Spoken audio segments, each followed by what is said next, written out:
Hello दोस्तों, वे सभी candidates जो बीपीएससी टीचर के एग्ज़ाम की तैयारी कर रहे हैं उनके लिए ये वीडियो काफ़ी हेल्पफुल होगी, क्योंकि ये रसायन विज्ञान विषय के सारे प्रश्न हैं जो मैंने एक वीडियो में बनाया है। और अगर ये वीडियो ज़्यादा लंबा हो जाए तो शायद इसका दूसरा पार्ट भी आपको देखने को मिले, तो इसमें बने रहिएगा और देखिए इसमें कौन कौन से प्रश्न हैं। और बहुत काफ़ी महत्वपूर्ण प्रश्न हैं जो आपके एग्ज़ाम के लिए काफ़ी इम्पॉर्टेंट हैं। तो आइए देखते हैं कौन कौन से प्रश्न हैं इसमें। तो देख रहे हैं, आपका पहला प्रश्न है केमिस्ट्री शब्द की उत्पत्ति किस शब्द से हुई है? तो वो शब्द है कीमिया शब्द से। अगला प्रश्न है प्रारंभ में रसायन शास्त्र के अध्ययन को क्या कहा जाता था? तो इसे कहा जाता था केमिटेकी। आपका अगला प्रश्न है आधुनिक रसायन विज्ञान का जन्मदाता यानी फादर ऑफ मॉडर्न केमिस्ट्री किसे कहा जाता है? तो आपका उत्तर है लेवोजियर यानी लेवोजियर को। रसायन विज्ञान की किस शाखा के अंतर्गत जीवधारियों में होने वाले रासायनिक अभिक्रियाओं तथा जंतुओं एवं वनस्पतियों से प्राप्त पदार्थों का अध्ययन किया जाता है? जैव रसायन यानी बायोकेमिस्ट्री। पदार्थ की चौथी अवस्था कौन सी है? प्लाज्मा। पहले आपने पढ़ा होगा कि पदार्थ की 3 अवस्था होती थी, जैसे कि ठोस, द्रव और वायु यानी कि गैसें। लेकिन अब पदार्थ की 5 अवस्थाएं हैं, आप देख रहे हैं। तो आप ठोस, द्रव और गैसों के बारे में तो जानते हैं, परंतु आप देखिए आपकी चौथी जो अवस्था है पदार्थ की वो है प्लाज्मा, और जो 5वीं है वो है बोस आइंस्टाइन कंडेंसेट। तो आपको याद रखना है कि पदार्थ की 5 अवस्थाएं हैं। तो पहली है ठोस, दूसरी द्रव, तीसरी गैस, चौथी प्लाज्मा और 5वीं बोस आइंस्टाइन कंडेंसेट। ओके, तो नेक्स्ट क्वेश्चन है आपका पदार्थ की किस अवस्था को बहने वाला द्रव भी कहते हैं? तो वो है गैस।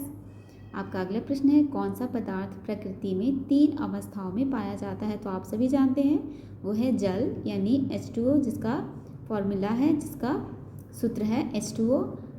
क्योंकि जल इसे हम जमा भी सकते हैं, बर्फ़ बना सकते हैं, और ये लिक्विड फॉर्म में तो पाया ही जाता है, और जब हम इसे बॉईल करते हैं, उबालते हैं, तो ये वाष्प बन जाता है। अगला प्रश्न है विश्व का प्रत्येक पदार्थ अत्यंत सूक्ष्म कणों से मिलकर बना होता है, यह सर्वप्रथम किसने कहा? तो ये कहा था कनाद ने। अगला प्रश्न है सूक्ष्म कणों की किसी द्रव या गैस में दिशाहीन स्वच्छंद गति को क्या कहते हैं? तो आपका उत्तर है ब्राउनिंग मूवमेंट। वह पदार्थ जो एक ही प्रकार के परमाणुओं से बना है क्या कहलाता है? तो उसे कहते हैं तत्व। वर्तमान में ज्ञान तत्वों की कुल संख्या कितनी है? ज्ञात तत्वों की संख्या कितनी है? तो वो है 118। अगला प्रश्न है कौन सा तत्व पृथ्वी में सर्वाधिक मात्रा में पाया जाता है? तो वो है ऑक्सीजन।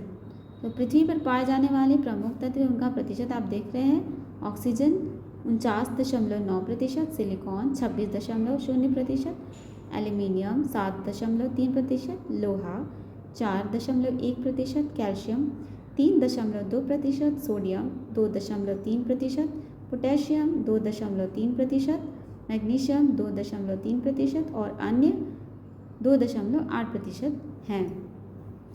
आप जानते हैं सबसे हल्का तत्व कौन सा है? हाइड्रोजन। सबसे अधिक विद्युत ऋणात्मक तत्व कौन सा है? तो वो है फ्लोरीन।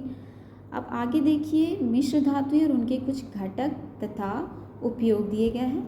तो आप देख रहे हैं कि यहाँ पे वुड्स धातु यानी वुड्स मेटल किसे कहते हैं? तो वो आपका वुड्स मेटल है सीसा, बिस्मथ, टीन और कैडमियम। और इसका जो उपयोग है किस चीज़ में किया जाता है? डायफ्रेम बनाने में। अगला देखिए क्या है? मुद्रा धातु यानी टाइप मेटल। तो ये किससे बना होता है? सीसा, एंटीमनी, टीन से। तो इसका उपयोग किस चीज़ में किया जाता है? छाप खाने के टाइप बनाने में। फिर आपका अगला है तीसरा जो है वो है टंगस्टन स्टील यानी टंगस्टन इस्पात। ये लोहा, टंगस्टन तथा कार्बन से बनता है, और इसका उपयोग तेज़ धार वाले मशीनी औजार बनाने में किया जाता है। आपका अगला जो है वो कौन सा मेटल है देखते हैं। वो अगला है बेल मेटल यानी बेल धातु। ये तांबा और टीन से मिलकर बनता है, और इसका उपयोग घंटी बनाने में काम आता है। आपका अगला मेटल है वो है डच मेटल यानी डच धातु। ये तांबा तथा जस्ता का बनता है। तो इसका इस्तेमाल सस्ते आभूषण बनाने में किया जाता है। आपका अगला मेटल है वो है डेल्टा मेटल यानी डेल्टा धातु। ये तांबा, जस्ता तथा लोहा आदि से बनता है। इसका इस्तेमाल बेयरिंग, कपाट तथा जलयानों के पंखे बनाने में किया जाता है। आपका अगला मेटल है वो है डूरलमाइन यानी डूरलमीन। ये एल्युमिनियम, तांबा और मैग्नीशियम से बनता है और इसका इस्तेमाल देखिए किस में किया जाता है, वायुयानों को बनाने में। आपका अगला मेटल जो है वो है मुंड्स धातु, जो तांबा तथा जस्ता बनाने में इस्तेमाल किया जाता है। तो नावों का तख्ता बनाने में इसका प्रयोग किया जाता है। अगला धातु है आपका मोनेल मेटल, मोनेल धातु, जो निकेल, तांबा एवं लोहा से बनता है। इसका इस्तेमाल चद्दरों, तार आदि बनाने में किया जाता है। आपका अगला मेटल है वो है सोल्डर यानी टांका। ये टिन तथा सीसा का बनता है और इसका प्रयोग धातुओं में टांका लगाने में किया जाता है। आपका अगला मेटल जो है वो है स्टेनलेस स्टील यानी जंगरोधी इस्पात। ये लोहा, क्रोमियम और निकल तथा कार्बन से तैयार किया जाता है और इसका इस्तेमाल मोटरसाइकिल तथा बर्तन आदि बनाने में किया जाता है। आपका अगला जो है प्रश्न वो है द्रव के रूप में पाए जाने वाले प्रमुख तत्व कौन कौन से हैं? तो वो है पारा एवं ब्रोमीन। मानव शरीर में कौन सा तत्व सर्वाधिक मात्रा में पाया जाता है? तो वो है ऑक्सीजन। मानव शरीर में ऑक्सीजन की प्रतिशतता 65% है। अगला प्रश्न है ऑक्सीजन के बाद मानव शरीर में कौन सा तत्व सर्वाधिक मात्रा में पाया जाता है? तो कार्बन का मानव शरीर में प्रतिशतता 18% है। किस आधार पर तत्व वह पदार्थ है जिसके प्रत्येक परमाणु का नाभिकीय आवेश समान होता है? तो इलेक्ट्रॉनिक संरचना के आधार पर। कौन सा तत्व सबसे ज़्यादा सक्रिय होता है? वो है पोटेशियम। कौन सा तत्व सबसे कम सक्रिय होता है? तो वो है सीसा। यहाँ देख रहे हैं आप सक्रियता क्रम के अनुसार अवरोही क्रम में है, यानी के यानी पोटेशियम, Na यानी sodium, magnesium, calcium, aluminium, zinc, iron, Sn, Pb, Cu यानी कॉपर, Hg यानी मर्करी, गोल्ड एंड सिल्वर और गोल्ड। सबसे भारी धातु कौन सी है? तो वो है ऑस्मियम। सबसे हल्की धातु कौन सी है? तो वो है लिथियम। किसी द्रव का निश्चित आयतन निकालने के लिए किस उपकरण का प्रयोग किया जाता है? तो वो है पीपेट। वेंचुरीमीटर से क्या ज्ञात करते हैं? तो जल के प्रवाह की दर। विद्युत चालकता की दृष्टि से धातु तत्व किस प्रकृति के होते हैं? तो विद्युत के सुचालक। अगला प्रश्न है ऊष्मा चालकता की दृष्टि से धातु तत्व किस प्रकृति के होते हैं? तो ऊष्मा के सुचालक। विद्युत चालकता की दृष्टि से अधातु तत्व किस प्रकृति के होते हैं? तो कुचालक होते हैं। ग्रेफाइट अपवाद है, ग्रेफाइट विद्युत का सुचालक है। अब देखते हैं अगला प्रश्न।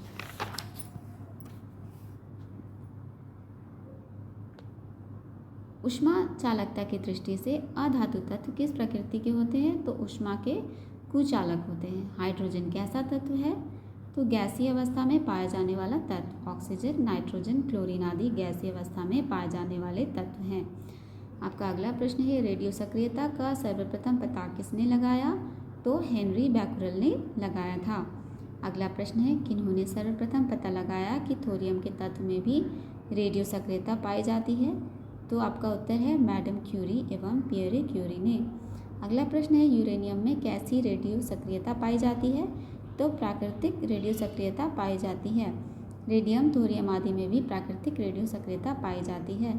अगला प्रश्न है पिच ब्लेंड से रेडियम नामक एक अत्यंत रेडियो सक्रिय तत्व की खोज किन्होंने की? तो उनका नाम है मैडम क्यूरी और पियरे क्यूरी ने। अगला प्रश्न है मैग्नीशियम में कैसी रेडियो सक्रियता पाई जाती है? तो मैग्नीशियम में कृत्रिम रेडियो सक्रियता पाई जाती है। मिल्क ऑफ मैग्नीशिया का रासायनिक सूत्र क्या है? तो MgOH2। इसका रासायनिक नाम मैग्नीशियम हाइड्रोक्साइड है। रेडियो सक्रियता की इकाई क्या है? तो क्यूरी या रदरफोर्ड। आपका अगला प्रश्न है सबसे अधिक रेडियो सक्रियता किसकी होती है? तो रेडियम की होती है। रेडियोधर्मी पदार्थ क्या उत्सर्जित करते हैं? अल्फा कण, बीटा कण एवं गामा कण। एक रेडियोधर्मी पदार्थ की अर्ध आयु 4 महीने है। इस पदार्थ के 3/4 भाग क्षय होने में कितना समय लगेगा? तो 8 महीने। हाइड्रोजन के रेडियो सक्रिय समस्थानिक को क्या कहते हैं? तो ट्राइटियम। कार्बन डेटिंग से किसकी आयु का निर्धारण होता है? तो जीवाश्म की। परमाणु शक्ति संयंत्र किस सिद्धांत पर कार्य करता है? तो नाभिकीय विखंडन के सिद्धांत पर। परमाणु बम में ऊर्जा मुक्त करने के लिए विखंडन की प्रक्रिया उत्तरदायी है। आपका अगला प्रश्न है, किस रेडियोधर्मी तत्व के भारत में बड़े भंडार पाए जाते हैं? तो आपका उत्तर है थोरियम का। कलपक्कम के फास्ट ब्रीडर रिएक्टर में प्रयुक्त ईंधन कौन सा है? तो समृद्ध यूरेनियम। बोरेक्स का रासायनिक सूत्र क्या है? तो उसका रासायनिक सूत्र है Na2B4O7 10H2O, यानी सुहागा का रासायनिक नाम बोरेक्स है, यानी बोरेक्स को ही सुहागा कहते हैं। पानी का जमकर बर्फ बनना कैसा परिवर्तन है? आप सभी जानते होंगे, इसे भौतिक परिवर्तन कहते हैं। तो भौतिक परिवर्तन कौन कौन से होते हैं दोस्तों? चीनी का जल में विलयन, नमक का जल में विलयन, स्प्रिंग का खींचना, बादलों का बनना, बर्फ का पिघलना, जल का वाष्प बनना और भी बहुत सारे से भौतिक परिवर्तन है। और लोहे में जंग लगना कौन सा परिवर्तन है? तो रासायनिक परिवर्तन। रासायनिक परिवर्तन के उदाहरण जैसे मोमबत्ती का जलना, मैग्नीशियम के तार का जलना, दूध से दही बनना, लौह चूर्ण को गंधक के साथ गर्म करना, अगरबत्ती का जलना, आटा से रोटी का बनना। तो जल क्या है? जल यौगिक है। आपका अगला प्रश्न है कि किसे गर्म करके प्लास्टर ऑफ पेरिस प्राप्त किया जाता है? तो आपका आंसर है जिप्सम को। जिप्सम का रासायनिक सूत्र क्या है? तो जिप्सम का रासायनिक सूत्र है CaSO4 2H2O। जिप्सम का रासायनिक नाम क्या है? तो calcium sulphate. Plaster of Paris का रासायनिक सूत्र क्या है? तो CaSO4 12H2O। Gypsum CaSO4 2H2O को 120 डिग्री सेल्सियस ताप पर गर्म कर प्लास्टर ऑफ पेरिस यानी कैल्शियम सल्फेट हीमीहाइड्रेट बनाया जाता है। फिटकरी का रासायनिक नाम क्या है? तो इसका रासायनिक नाम है potassium aluminium sulphate. Potassium sulphate एवं एल्यूमिनियम सल्फेट के विलयनों का वाष्पन करने पर फिटकरी के क्रिस्टल प्राप्त होते हैं। इसका प्रयोग रक्तस्राव को बंद करने में, जल शुद्धिकरण में, चमड़े आदि की रंगाई आदि में किया जाता है। बेकिंग पाउडर को बनाने में किस रसायन का प्रयोग किया जाता है? तो सोडियम बारकार्बोनेट। ठीक है दोस्तों, अब हम मिलते हैं नेक्स्ट वीडियो में। धन्यवाद। प्लीज़ मेरे वीडियो को लाइक करें और चैनल को सब्सक्राइब